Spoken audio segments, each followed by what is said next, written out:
नमस्कार दोस्तों, स्वागत है आपका स्टडी फॉर सिविल सर्विसेज में। वीडियो को पूरा देखिए। कोई भी आपका फीडबैक है, कोई सजेशन है, तुरंत वीडियो में कमेंट करके जरूर बताइए। अच्छा लगे तो वीडियो लाइक जरूर कर लीजिए और ऐसे वीडियो लगातार फ्री में पाने के लिए चैनल को तुरंत सब्सक्राइब कर लीजिए और बेल आइकन को जरूर टैप कर लीजिए ताकि आगे भी सारे वीडियो आपको मिलते रहे। यूट्यूब में फॉलो करते हैं तो प्लीज ये वाला फ्री टेलीग्राम चैनल जरूर ज्वाइन कर लीजिएगा। सारे नोटिफिकेशन, सारे अपडेट यहीं पे आते हैं, ध्यान रखिएगा। स्टडी फॉर सिविल सर्विसेज का कोई भी पेड ग्रुप अगर आपको ज्वाइन करना है तो सिर्फ 8564009606097523860555 यही नंबर है हमारे, सिर्फ जहां पे कॉल या व्हाट्सएप कर सकते हैं। इंस्टाग्राम पे हमारा पेज जरूर फॉलो कर लीजिएगा, स्टडी फॉर सिविल .सर्विसेज है। ट्विटर पे हमको जरूर फॉलो कर लीजिएगा, @स्टडी फॉर सिविल्स है। नमस्कार दोस्तों, आप सभी का स्वागत है स्टडी फॉर एग्जाम्स में। दोस्तों, जैसा कि आप लोग जानते हैं कि हम लोग यूपी ट्रिपल जितने भी जूनियर स्टूडेंट के पेपर हुए हैं उनका सॉल्यूशन देख रहे हैं। इसी क्रम में यह 2019 का जो सेकेंड शिफ्ट में पेपर हुआ है जूनियर स्टूडेंट का, उसका सॉल्यूशन हम लोग देखेंगे। तो आइए देखते हैं। पहला प्रश्न हम लोग, जो मुश्किल से प्राप्त हुआ है उसके लिए शब्द कौन सा प्रयोग होता है? तो उसके लिए जो शब्द प्रयोग होता है वो आपका दुर्लभ होता है। इसका जो ऑप्शन सी है वह सही है। अवसर के अनुरूप बदल जाने वाले को क्या कहते हैं? तो उसे आपका अवसरवादी कहा जाता है। इसका जो ऑप्शन डी है वह सही है। भूमि के अंदर की जानकारी रखने वाले को भूगर्भ भेदता कहा जाता है। इसका जो ऑप्शन ए है वह सही है। यहाँ पे 4 शब्द दिए गए हैं, आपको बताना है इसमें कौन सा शब्द अरुण का समानार्थी नहीं है। तो इसमें आपका बिंबा फल जो है यह अरुण का समानार्थी नहीं है। बाकी आपका सूर्य, सूर्य का सारथी और कुमकुम ये सभी अरुण के समानार्थी हैं। अगला जो प्रश्न है, यहाँ पे आपको बताना है उच्च का समानार्थी कौन नहीं है? टीला, श्रेष्ठ, बड़ा और उठा हुआ। तो इसका जो सही आंसर है वो ऑप्शन ए, टीला जो है यह उच्च का समानार्थी नहीं है। बाकी आपका श्रेष्ठ, बड़ा और उठा हुआ सभी उच्च के समानार्थी हैं। इसमें भी आपको बताना है कौन कनक का समानार्थी नहीं है। सोना, मक्का, धतूरा और गेहूँ। तो इसका जो सही आंसर है वह आपका मक्का। मक्का जो है यह कनक का समानार्थी नहीं। बाकी आपका सोना, धतूरा और गेहूँ सभी कनक के समानार्थी हैं। ये काफ़ी इंपॉर्टेंट प्रश्न है, आगे भी रिपीट हो सकता है। आते हैं अगला प्रश्न देखते हैं। क्रिया के अलावा संज्ञा के लिंग के अनुसार किन शब्दों के रूप में परिवर्तन होते हैं? विशेषण, विशेष, कारक या विकृत अव्यय। तो ये आपके विशेषण में परिवर्तन होते हैं क्रिया के अलावा संज्ञा के लिंग के अनुसार। यहाँ पे 4 ऑप्शन दिया गया है, आपको बताना है कौन सा कौवा के स्त्रीलिंग के निर्धारण के लिए किया जाना आवश्यक है। तो कौवा के पहले आपका मादा लगाना जरूरी है, जो ऑप्शन डी में दिया गया है, अगर आपको कौवा का स्त्रीलिंग का निर्धारण करना है। इसी प्रकार से मंत्री जो शब्द है इसमें आपको बताना है यह कौन सा लिंग है? पुल्लिंग, स्त्रीलिंग, नपुंसकलिंग, उभयलिंग। तो जो मंत्री शब्द है यह आपका उभयलिंग है। इसका जो ऑप्शन डी है वह सही है। मंत्री पुरुष भी होते हैं और स्त्री भी होते हैं, तो इसलिए यह आपका उभयलिंग शब्द है। अपवाद को छोड़कर वर्णमाला के अक्षरों के नाम किस लिंग में होते हैं? पुल्लिंग, स्त्रीलिंग, नपुंसकलिंग या उभयलिंग। तो जितने भी वर्णमाला के अक्षर होते हैं वो सभी पुल्लिंग में होते हैं, जो ऑप्शन ए में दिया गया है। इसी प्रकार से इनमें से कौन सा पुल्लिंग शब्द स्त्री लिंग शब्द के प्रत्यय लगाने से बना है? तो यह आपका भीड़ा जो शब्द है यह पुल्लिंग शब्द है, यह स्त्री लिंग शब्द के प्रत्यय लगाने से बना है। इसका जो ऑप्शन सी है वह सही है। आपको बताना है कि हिंदी में वचन कितने होते हैं। जैसा कि आप लोग जानते हैं हिंदी में 2 वचन होते हैं, एक स्त्रीलिंग, दूसरा पुल्लिंग। तो इसका जो ऑप्शन ए है वह सही है। मैं चलती थी, आपको बताना है मैं का बहुवचन क्या होगा। जैसा कि आप लोग जानते हैं मैं का जो बहुवचन होता है वह हम होता है। इसका जो ऑप्शन ए है वह सही है। इसी प्रकार से इकारांत संज्ञा शब्द को बहुवचन बनाते समय क्या किया जाता है? तो इसके जो है ई को ह्रस्व करके अंतिम स्वर के बाद इयाँ लगा देते हैं, अगर आपको इकारांत संज्ञा शब्द को बहुवचन बनाना है। तो इसका ऑप्शन सी है वह सही है। हिंदी के इस्तेमाल होने वाले उर्दू शब्दों को बहुवचन बनाने के लिए प्रायः किन भाषा के प्रत्यय लगाए जाते हैं? तो हिंदी भाषा शब्द होता है, इसलिए यहाँ पर हिंदी का ही प्रयोग किया जाता है। इसका जो ऑप्शन ए है वह सही है। यहाँ पे आपको अलंकार बताना है। कूलन में, केल में, कछारन में, कुंजन में, क्यारिन में, कलित, कलिन, किलकंत है। यहाँ पे आप लोग देख पा रहे हैं यहाँ का वर्ण की जो है 12 महंता सबसे अधिक है, कई बार है, इसलिए यहाँ पे आपका अनुप्रास अलंकार होगा। इसका जो ऑप्शन ए है वह सही है। यहाँ पर भी आपको अलंकार बताना है। माला फेरत जुग भया, फिरा न मन का फेर, कर का मन का डार दे, मन का फेर। यहाँ पे आपको बताना है कौन सा अलंकार है। तो जैसा कि यहाँ पर देख पा रहे होंगे यहाँ पर मन जो वर्ड कई बार आया है, 2 बार आया है, और इसलिए यहाँ पर आपका यमक अलंकार होगा। आते हैं अगला प्रश्न लोग। यहाँ पर भी आपको दिया है काव्य की शोभा बढ़ाने वाले धर्मों को अलंकार कहते हैं। इस वाक्य में प्रयुक्त धर्म का क्या अर्थ होता है? धर्म का जो अर्थ होगा यहाँ पे गुण होगा। इसका जो ऑप्शन भी है वह सही है। यहाँ पर भी आपको अलंकार बताना था। तरन तनुजा तटमाल तरुवर बहुछाए, झुके कुले सो जल परसन हित मनहु सुहाए। ये कई बार आप लोग पढ़े भी होंगे। इसमें आपका उत्प्रेक्षा अलंकार है, जैसा यहाँ पे मनु दिया है, इसी कारण आपका उत्प्रेक्षा अलंकार है। आते हैं अगला प्रश्न। यहाँ पे आपको समास बताना था, आवरण में कौन सा समास है। तो आवरण जैसा कि आप लोग देख पाए इसमें अव्यय लगा हुआ है, तो इसलिए आपका अव्ययी भाव समास है। इसका जो ऑप्शन बी है वह सही है। द्वंद्व समास में कौन सा पद प्रधान होता है, तो इसमें आपका दोनों पद प्रधान होते हैं। इसका जो ऑप्शन सी है वह सही है। सूक्त में आपको संधि विच्छेद बताना था, यहाँ पे 4 ऑप्शन दिया था आपको परीक्षा में। तो सुधन उक्ति होता है सूक्त का संधि विच्छेद। इसका जो ऑप्शन ए है वह सही है, और यह आपकी दीर्घ स्वर संधि है। नरेश में संधि विच्छेद आपको बताना है, यह गुण संधि का है। आपका नर धन ईस होगा इसका संधि विच्छेद। इसी प्रकार से तथा धन ए आपका तथय हो जाएगा, ये आपका वृद्धि संधि है। इसका जो ऑप्शन ए है वह सही है। अगला जो शब्द है आपका अत्याचार में आपको संधि विच्छेद बताना था, तो ये आपका अतिधन आचार होगा, जो ऑप्शन सी में दिया गया है संधि विच्छेद। इसी प्रकार से नाविक में अयादि संधि है। नवधन इक, ये ऑप्शन भी है, नवधन इक आपका होगा नाविक का संधि विच्छेद, और ये आपका अयादि संधि है। उज्ज्वल जो कई बार शब्द वर्तनी में पूछा जाता है प्रश्न आपका, शुद्ध वर्तनी के लिए उज्ज्वल, और इसका जो संधि विच्छेद होता है वो आपका उत्झन ज्वल होता है, उज्ज्वल। यह ऑप्शन ए में दिया गया है। आते हैं अगला प्रश्न लोग। दिगंबर का आपको संधि विच्छेद बताना था, ऑप्शन आप लोगों के सामने दिया गया था इस प्रकार से, और इसका जो संधि विच्छेद होगा वो आपका दिग्धन अंबर होगा, दिग्धन अंबर होगा। ये आपकी व्यंजन संधि है। इसी प्रकार से उल्लंघन का आपको संधि विच्छेद बताना था। उल्लंघन का जो संधि विच्छेद होता है वह उद्धन लंघन होता है, उल्लंघन का संधि विच्छेद। ये आपकी व्यंजन संधि है। आपकी परीक्षा में कई शुद्ध वाक्य पहचानना था, इसी प्रकार से दिया गया था, 4 ऑप्शन दिया गया था। तो इसमें आपको पहचानना था कौन सा जो वाक्य शुद्ध है। तो इसमें जो पहला वाक्य है वह आपका शुद्ध है, बाल पक जाने से कोई अनुभवी नहीं होता है, यह एक शुद्ध वाक्य है। इसी प्रकार से अगले प्रश्न में जो शुद्ध वाक्य आपका है, कृपया खुले पैसे दें, यह एक शुद्ध वाक्य है। अगला जो प्रश्न है इसमें भी आपको शुद्ध वाक्य पहचान करनी है। चिड़िया दानादान 5 दाने चुग गई, यह एक शुद्ध वाक्य है। इसी प्रकार से इसमें जो शुद्ध वाक्य आपका है वह भारत ने चंद्रयान 2 लॉन्च किया, यह एक शुद्ध वाक्य है। अन्य वाक्यों में त्रुटियाँ हैं। कई प्रश्न पूछे गए थे आपकी परीक्षा में जिसमें आपको शुद्ध वाक्य पहचान करनी थी। इसी प्रकार से बत्तखों का झुंड पानी में तैर रहा था, यह एक शुद्ध वाक्य है। अगले प्रश्न में नदियों की पानी से सिंचाई की जाती है, यह एक शुद्ध वाक्य है। अगला जो प्रश्न है आदमी बनना मुहावरे का सही अर्थ आपको बताना था। इसका जो सही अर्थ होता है वो अच्छा व्यवहार सीखना होता है। आदमी बनने का मुहावरे का जो है सही अर्थ होता है। आंखें खुलना मुहावरे का सही अर्थ आपको बताना था। आंखें खुलना मतलब आपका होता है ज्ञान होना होता है। इसका जो ऑप्शन ए है वो सही है। नेकी कर दरिया में डाल जो लोकोक्ति है, इसका आपको अर्थ बताना था। इसका जो अर्थ होता है उपकार करके उपकार की बात को भूल जाना होता है, नेकी कर दरिया में डाल। इसी प्रकार से चिराग तले अंधेरा जो लोकोक्ति है उसका आपको उपयुक्त अर्थ बताना था। इसका जो सही अर्थ होता है वह आपका निकट के दोस्त को ना देख पाना होता है, चिराग तले अंधेरा। अगला जो आपका लोकोक्ति है आसमान से गिरा खजूर पर लटका, इस लोकोक्ति का आपको अर्थ बताना था। इसका जो अर्थ होता है वह एक नई मुसीबत में पड़ना। आसमान से गिरा खजूर पर लटका लोकोक्ति का अर्थ होता है। इसी प्रकार से किनारे लगना जो मुहावरा है, इसका जो अर्थ होता है वह किसी कार्य का समाप्त होना, किसी कार्य का समाप्त होना अर्थात किनारे लगना होता है। यहाँ पे आपको विलोम पहचानना था। उथला का जो विलोम होता है वह आपका गहरा होता है। उथला मतलब कम गहरा, और गहरा मतलब गहरा होता ही आपका। तो उथला का जो विलोम होता है वह आपका गहरा होता है। इसी प्रकार का स्वर का विलोम जो होता है वो आपका नरक होता है, जो ऑप्शन सी में दिया गया है। राग का विलोम आपका विराग होता है। यहाँ पे आपको सूक्ष्म शब्द का विलोम बताना था। सूक्ष्म मतलब छोटा होता है, और इसका जो विलोम होता है आपका स्थूल होता है। इसका जो ऑप्शन ए है वह सही है। स्वाधीन का विलोम आपका पराधीन होता है। इसका जो ऑप्शन सी है वह सही है। सम्मार्ग का जो विलोम होता है वह आपका कुमार्ग होता है। इसका जो ऑप्शन डी है वह सही है। इसी प्रकार से घृणा का विलोम आपको बताना था।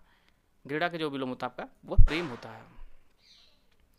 यहाँ पर आपको पहाड़ का परिवाचिक कौन नहीं है वह आपको पहचानना था। अचल, अचला, गिरि और आद्री। तो इसका जो सही आंसर है वो ऑप्शन डी, आद्री जो शब्द है ये पहाड़ का परिवाची नहीं है। बाकी आपका अचल, अचला और गिरि जो शब्द हैं ये सभी पहाड़ के परिवाची हैं। बादल का परिवाची कौन नहीं है वो आपको पहचानना था। जलद, तोयज, घन और अभ्र। तो इसका जो सही आंसर है वो ऑप्शन बी, तोयज जो शब्द है यह बादल का परिवाची नहीं है। बाकी आपका अभ्र, घन और जलद जो शब्द हैं ये सभी बादल के परिवाची हैं। कमल का कौन पर्यायवाची नहीं हुआ? आपको पहचानना था नीरज, उत्पल, अरविंद और वारिद। तो इसका जो सही आंसर है वारिद जो है ये कमल का पर्यायवाची नहीं बल्कि ये बादल का पर्यायवाची है। बाकी आपका नीरज, उत्पल और अरविंद ये सभी जो है कमल के पर्यायवाची हैं। यहाँ पर आपको पहचानना था कौन सूर्य का पर्यायवाची नहीं है। तो आपको बेसिक प्रश्न परीक्षा में पूछे गए थे और यहाँ पर आप लोग देख पा रहे होंगे यहाँ पे वर्ड मीनिंग सबसे ज़्यादा पूछी जा रही है। शब्दकोश कि आपका इसका विलोम किस पहचानना है, तद्भव तत्सम पहचानना, पर्यायवाची पहचानना है, शुद्ध वाक्य पहचानना है। तो आपको शब्दकोश सबसे ज़्यादा याद करना है। मैक्सिमम जो आपके विलोम है, पर्यायवाची है, तद्भव तत्सम है, अनेक शब्दों के एक शब्द है, ये सभी प्रश्न जो है आपकी परीक्षा में बराबर भारी मात्रा में देखने को मिलेंगे। आपके जो आने वाला जो जूनियर स्टैंडर्ड आपकी परीक्षा होने वाली है उसमें आपको देखने को मिलेगा। तो यहाँ पे दिनकर, दिवाकर, हिमकर और प्रभाकर दिया गया है। तो यहाँ पर जो हिमकर है ये सूर्य का पर्यायवाची नहीं, बाकी आपका दिनकर, दिवाकर और प्रभाकर ये सभी शब्द जो है ये आपके पर्यायवाची हैं सूर्य के। यहाँ पे आपको बताना था बिजली का कौन पर्यायवाची नहीं है? तड़ित, चंचला, सौदामिनी और चंचली। तो इसका जो सही आंसर है वो ऑप्शन डी चंचली जो शब्द है यह बिजली का पर्यायवाची नहीं है। बाकी आपका तड़ित, चंचला और सौदामिनी ये सभी बिजली के पर्यायवाची हैं। इसी प्रकार से यहाँ पर आपको हवा का पर्यायवाची कौन नहीं हुआ? आपको पहचानना था अनल, अनिल, पवन और समीर। तो इसका जो सही आंसर है वो आपका अनल जो है आग का पर्यायवाची है। बाकी अनिल, पवन और समीर ये सभी हवा के पर्यायवाची हैं। इसी प्रकार से आपको आँख का पर्यायवाची पहचानना था कौन यहाँ पे आँख का पर्यायवाची नहीं है? अक्ष, नयन, दृग और दृगम्ब। तो दृगम्ब जो है यह आँख का पर्यायवाची नहीं, बाकी आपका अक्ष, नयन और दृग जो शब्द है ये सभी आँख के पर्यायवाची हैं। यहाँ पर आपको पहचानना था 4 शब्द दिया गया था, उसमें पहचानना आपको है कौन सा तत्सम नहीं है, अर्थात वह तद्भव होगा। चैत, ज्येष्ठ, आषाढ़ और फाल्गुन। तो इसमें आपका चैत जो शब्द था यह एक तद्भव शब्द है। बाकी आपका ज्येष्ठ, आषाढ़ और फाल्गुन ये सभी शब्द जो है ये आपके तत्सम है। इसी प्रकार से इन चारों ऑप्शन में से आपको पहचानना था कौन तत्सम नहीं है, अर्थात वह तद्भव है।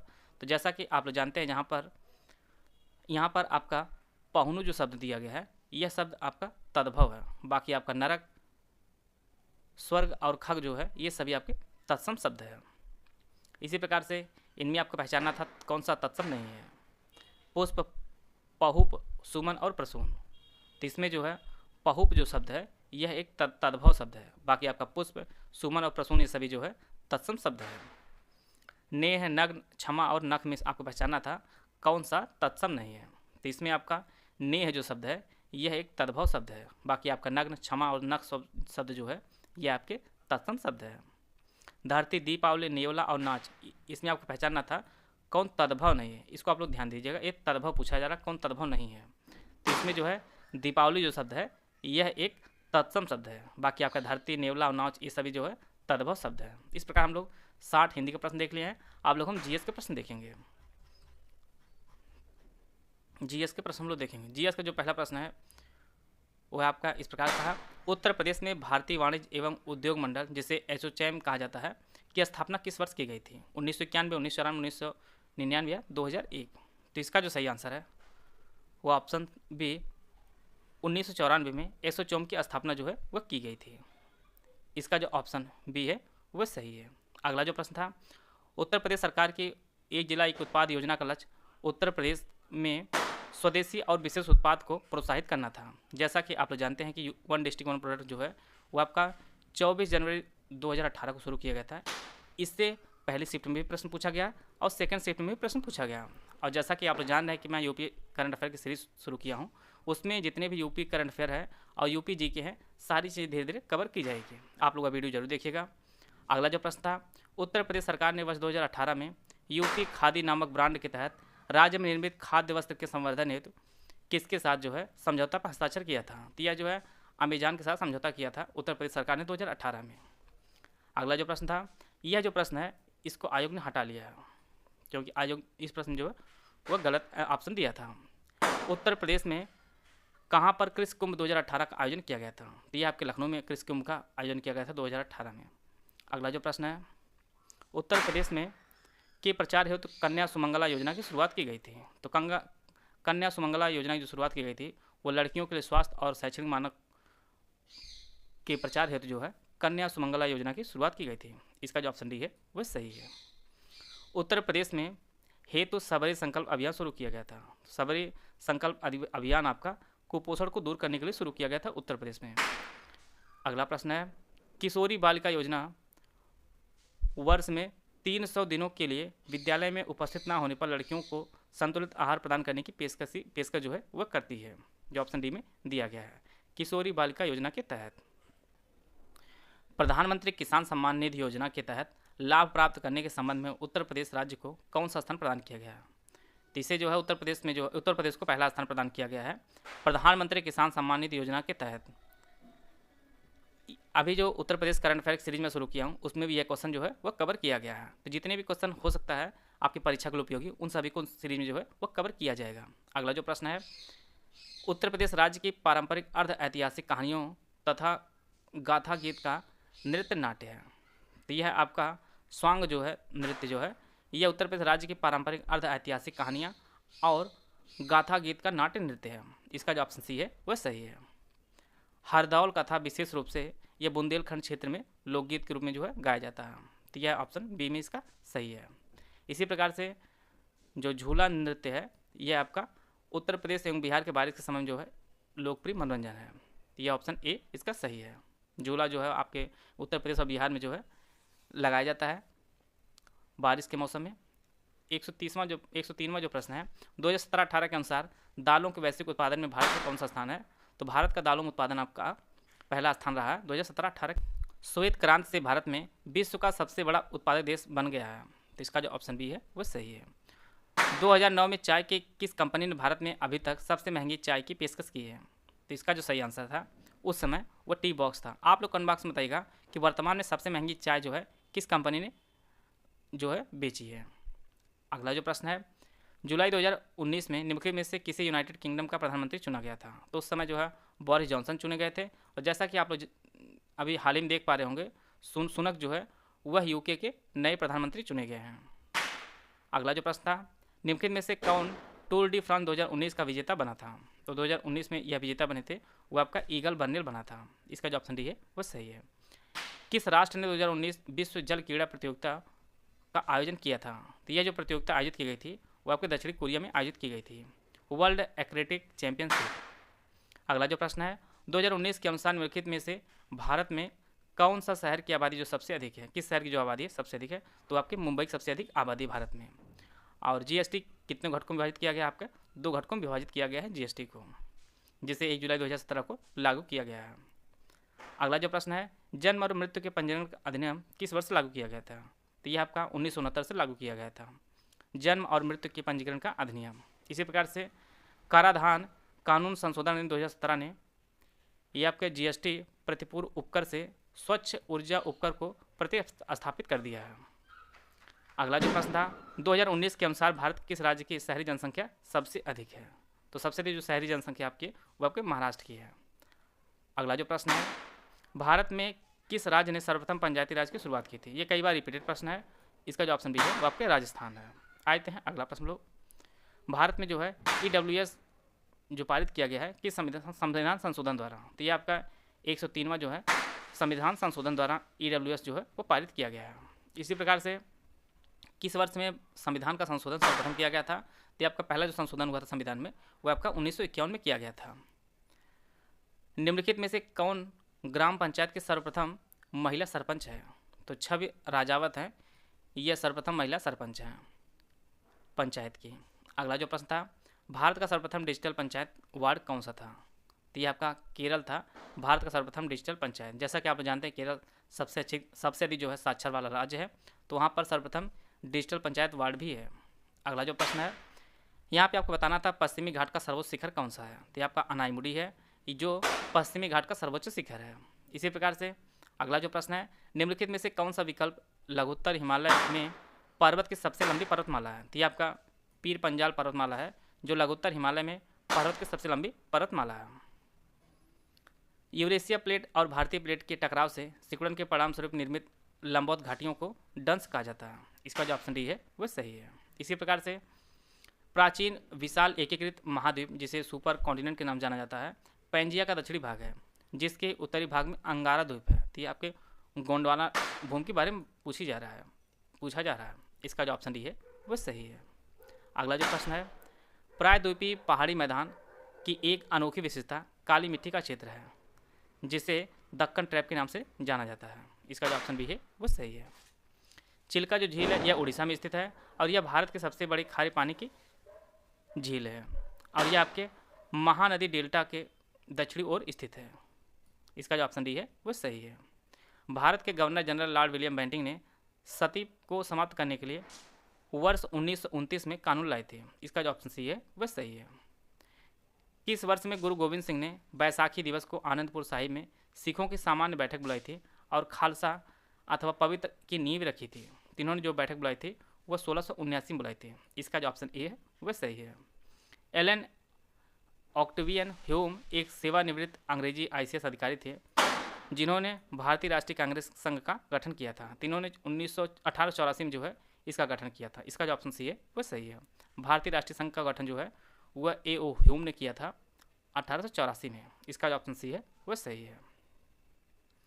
गुरुमुखी कागज स्वदेश सेवक के नाम से प्रचलित था जिसमें सामाजिक सुधार का समर्थन किया जाता था और साथ ही भारतीय सैनिकों से अंग्रेजों के विरुद्ध विद्रोह करने की मांग की गई को स्वतंत्रता संग्राम के दौरान वैंक्योर से प्रकाशित किया गया था और इसका जो प्रकाशन है वो GD कुमार ने किया था। इसका जो ऑप्शन ए है वह सही है। ये काफ़ी डीप में जाकर प्रश्न पूछा गया है। और सुभाष चंद्र बोस यह इंडियन नेशनल कांग्रेस के अध्यक्ष बने थे 1938 में। इसका जो ऑप्शन ए है वह सही है। वर्ष 1612 में ईस्ट इंडिया कंपनी के जहाज़ों ने सूरत के पास स्थित स्वाली एस्टोरी में पुर्तगालियों को पराजित किया था। तो इसका जो ऑप्शन सही है वह सही है। तो टोटल हम लोग GS और हिंदी के सभी प्रश्न देख लिए हैं और इसकी जो PDF मैं अपने Telegram group study for exams में शेयर कर दूंगा। आप लोग वहाँ से लेकर इसका रिवीजन कर लीजिएगा। जल्दी इसका अगला सेट आपको सॉल्व कराया जाएगा। वीडियो अगर आपको अच्छा लगा तो लाइक कर सकते हैं। चैनल सब्सक्राइब कर लीजिए। वीडियो को पूरा देखें। धन्यवाद। जय हिंद, जय भारत।